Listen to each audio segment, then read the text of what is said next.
Hello everybody, this is Steven again. I'm going to continue discussing more about the vintage human characters, again the good guys this time specifically. I have here about 4 different ones. So I'll start with Extendar. Extendar here is used to be, according to his origin story, used to be an Eternian athlete who was captured together with his best friend by Hordak and was used for experiments by the evil Horde, or Hordak specifically, to create more evil warriors. Now, of course, this is the final product of that experimentation, that Extendar looked like this, and he was infused with the powers of, which are represented in the figure as well, of extending his body parts, kind of like Mechanic, but Mechanic can only extend his neck. Extendar here, however, can extend all the body parts, like his neck, his arms, his waist, and his legs, which, according to the mini comic book that he was packed with, is given him in a name not just as Extendar but also the Tower of Power. So this is how he looks in his extended form. He was turned into a cyborg with extendable powers. He came with a red shield that can open up. I usually don't display that shield because it's quite loose and it keeps falling off. But this is how Extendar looks like. He looks almost like a medieval knight, and very similar armor to that of Men-at-Arms, but you can tell that he is cyborg because he has a very cybernetic body parts, especially the extendable areas in the waist, and his hands cannot hold any weapons other than to clip a shield on the side, because the hands are more represented in a sort of a chopping form. By pushing his body parts back, you get the Extendar in his regular form, meaning without the extendable limbs. So you can display him in 2 ways, with or without extensions.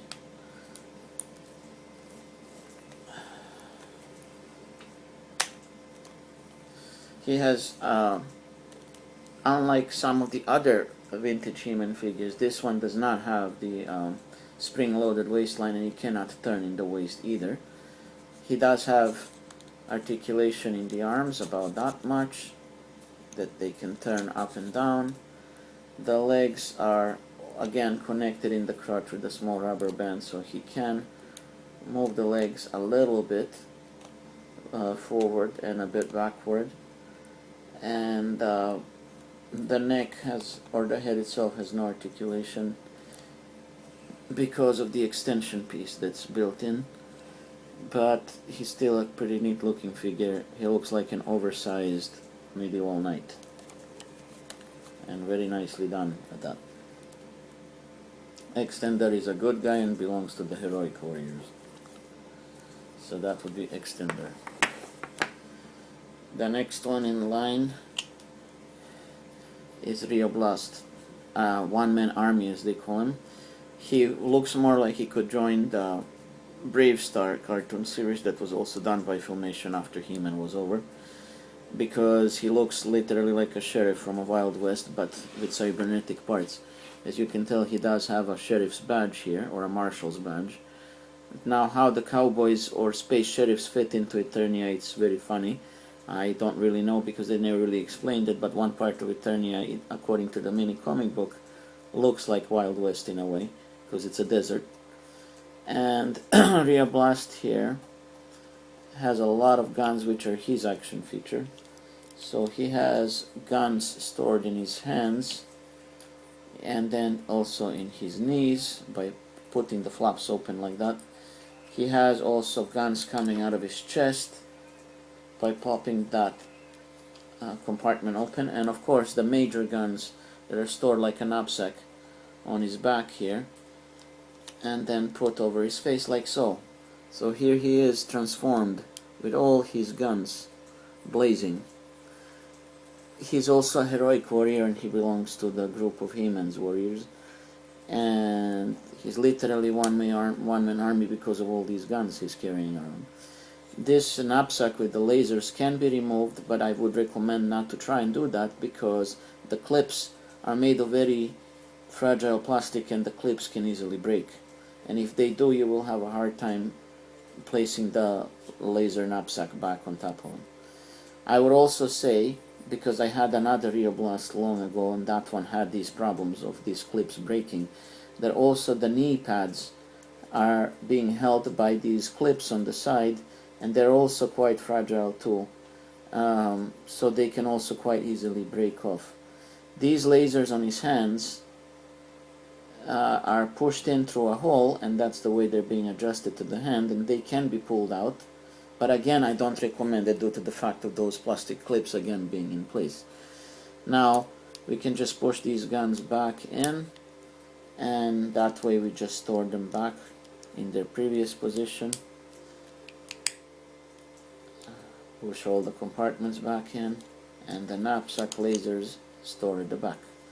And there he is in his regular form. Rio Blast is known, according to the comics, to have a very good friend in Snoutspout, the mechanical warrior elephant, who has a robotic elephant head, and the two of them are practically always playing off each other, playing sometimes cruel jokes, because Rio Blast is known to like to eat very nasty spicy peppers, and Snoutspout is always complaining regarding that because the breath is extremely bad after that. And Rio Blast says that he cannot perform his heroic duties unless he has at least 10 of those peppers a day, so there is some comical effect due to those ongoing jokes between them. But when it comes to fighting, Rio Blast can put up with the worst of the enemies due to the fact that he's loaded with guns and none of the bad guys stands a chance. His head can move left and right. The arms can go up and down. The legs again are connected with a very soft rubber band in the crotch, and there is movement in the waist, but it is not spring loaded like some of the other vintage He-Man figures. So he's a very nicely done figure. You're very lucky if you can find one that's not missing the lasers or the one that has no broken lasers. My first one was not very lucky. After a few years he did have some of the clips break off on their own. But this one I had been preserving for a long time, trying not to have it damaged, because they're not so easy to come by anymore. These are quite old toys from the 80s period. So anyhow, this is Rio Blast, and the other characters I have here are more or less based on the idea of Transformers implemented into He-Man, in a way. This is one of the Rock Warriors who allied with He-Man. This is Stonedar, a Meteor Warrior. Together with another humanoid Meteor Warrior called Rokkon, they help He-Man fight Skeletor and any other bad guys who threaten Eternia, because Stonedar's tribe of Meteor Warriors settled on Eternia when He-Man let them settle down, since their original planet was endangered.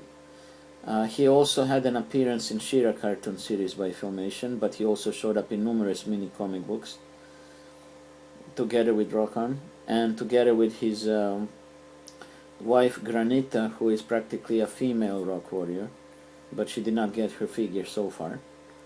So Rokkon here has this laser gun, which looks quite strange because the front part of it is very silvery, but it's also shaped as a hexagon, and has little pegs here on the side and on the front. The front peg is to practically pin it in the hole in front of his chest in order for him to just hold the gun that way. But of course, one of his arms, which is covered in the rocky exterior, sorry, maybe I'll do it this way, has this hole so that with the peg on the side of the laser, he could hold this gun like so as well, meaning as an extra laser gun in his hand. And the gun can be then turned around like so to just store it and hide it behind the rocky exterior. But of course, when he's using his action feature, which I'm going to show in a minute, he should have his gun attached to the chest for a reason. He can transform into an actual meteor, like so, by pushing the legs and arms into downward position, and the head as well. You get an actual meteor with a very rocky exterior with little craters all over it. So this is what's so cool about this figure, is the fact that he can literally turn into a meteor. And inside here you can see his laser being attached. Now of course, if you want to bring him back into the original position of a humanoid, you pull the head up, straighten the legs, and voila, you've got Stonedar in his humanoid form. This is a Rokkon, the young assistant of Stonedar, and as you can tell, they're more or less built in the same way, in a sort of a same mold, but there is a difference because Stonedar is an older, wiser warrior, while Rokkon is a young fellow. You can also tell by his face. He also supposed to have a laser gun like this, but with a purple color instead of red, but I lost mine, so I can only display him this way. The only other difference between them is their rocking exterior, because the one of Stonedar here on the left is more rough in appearance, while Rokkon's is more smooth, like an actual stalagmite, or almost like smooth like as a diamond, or sort of a very smooth, not rough, rocky exterior. And of course their action features are the same. What do I mean by that? Rokkon can also transform into a meteor in the same way as Stonedar, by pushing the legs, arms and head down. And here we go. We got Rokkon as a meteor. So both characters were done with the same idea in mind. And of course this is how he looks on the inside. And of course, with that laser gun I mentioned, he can also hold it on his chest, or he can pin it into his hand, same as Stonedar. So here they are, once more side by side, and that would be as far as these heroic warriors go.